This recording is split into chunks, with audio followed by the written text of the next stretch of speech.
to hold me, to help me get through this. He finally came in after half an hour and saw the blood everywhere. I was anemic and couldn't even stand anymore. His first comment was about how much of a mess it was going to be to clean up. I felt so hopeless. I stripped off my clothes and climbed into the shower, continuing to bleed. I asked him to buy me large pads and told him I would clean up. He came back half an hour later with the pads, all the while explaining how his mother needed him. They both knew I was miscarrying, but apparently, her urgent need to move things took priority. After I cleaned up the bathroom, I made my way to the kitchen, feeling weak and struggling to stay upright. My mother-in-law didn't look at me or say a word, probably because she knew she had one.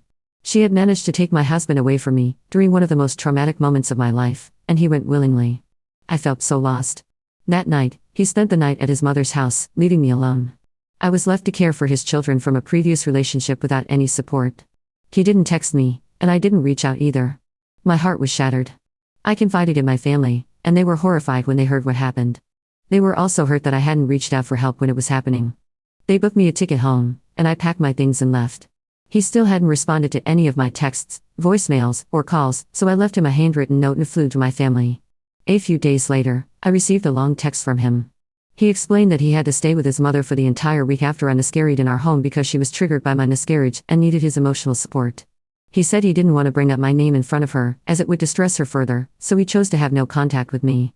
He believed I was strong enough to wait for him. He accused me of overreacting by flying home and insisted that I return. But I was ready for his excuses. I didn't let him manipulate me.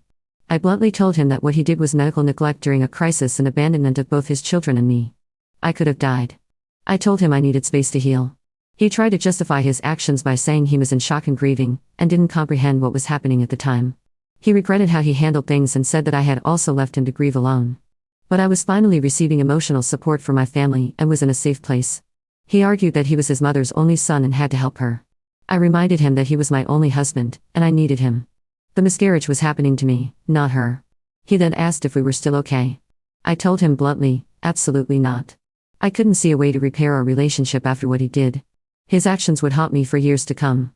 Every night, I cried myself to sleep, mourning the loss of my baby and my marriage.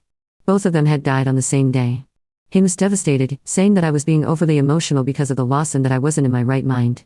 He offered to fly out and bring me home. I handed the phone to my parents and let them deal with him. I'm not sure what they said, but he didn't call back after that.